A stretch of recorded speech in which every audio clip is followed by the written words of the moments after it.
మోదీ ప్రభుత్వం రాజ్యాంగాన్ని మార్చాలని చూస్తోందని అందుకు అమిత్ షా చేసిన వ్యాఖ్యలు నిదర్శనమన్నారు డీవైఎఫ్ఐ రాష్ట్ర అధ్యక్షుడు రమేష్.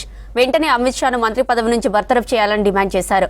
సంవత్సరానికి 2 కోట్ల ఉద్యోగాలు కల్పిస్తామన్న మోదీ సర్కారు విఫలమైందన్నారు. నిరుద్యోగ యువతకు ప్రభుత్వం ప్రకటించిన నిరుద్యోగ వృత్తిని వెంటనే చెల్లించాలని డిమాండ్ చేశారు. పెద్దపల్లి జిల్లా గోదావరిఖని గౌతమినగర్లో భారత ప్రజాతంత్ర యువజన సమైక్య ఆధ్వర్యంలో రాష్ట్ర విస్తృత స్థాయి సమావేశం నిర్వహించారు. భారత ప్రజాతంత్ర యువజన సమైక్య డివైఎఫ్ఐ రాష్ట్ర విస్తృత స్థాయి సమావేశాలు పెద్దపల్లి జిల్లా గోదావరిఖనిలో నిన్న ఈరోజు నిర్వహించుకుంటామను.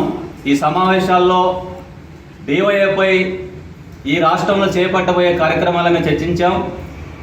డివైఎఫ్ఐ విద్యా ఉపాధి సమస్యలపై పోరాడుతూనే అనేక సామాజిక సాంస్కృతిక సేవా కార్యక్రమాలు నిర్వహించడంలో డివైఎఫ్ఐ రాష్ట్రంలో అగ్రభాగం నిలుస్తూ ఉంది.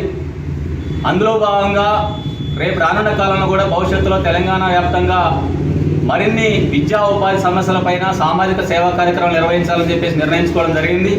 మహనీయులు వర్ధంతుల జయంతుల సందర్భంగా సామాజిక సేవా కార్యక్రమాలకు ఇప్పటికే ప్రణాళిక రూపొందించాం. భారత ప్రజాతంత్ర యువజన సమైక్య డివైఎఫ్ఐ తెలంగాణ రాష్ట్ర సమావేశాలు పెద్దపల్లి జిల్లా గోదావరిఖని పట్టణంలో 2 రోజుల పాటు నిర్వహించుకోవడం జరిగింది. ప్రధానంగా కేంద్రంలోకి 3వసారి అధికారంలోకి వచ్చిన తర్వాత బీజేపీ ప్రభుత్వం ఏటా 2 కోట్ల ఉద్యోగాలు కల్పిస్తా అని చెప్పినటువంటి హామీని అమలు చేయాలని చెప్పేసి జనవరి, ఫిబ్రవరి నెలలో పెద్ద ఎత్తున రాష్ట్ర వ్యాప్తంగా కూడా నిరుద్యోగ క్యాంపెయిన్ చేపట్టబోతున్నాం. కేంద్రంలో నరేంద్ర మోడీ ప్రభుత్వం ఈరోజు భారత రాజ్యాంగాన్ని మార్చి మనవాద రాజ్యాంగాన్ని తీసుకురావాలని చూస్తూ ఉన్నది.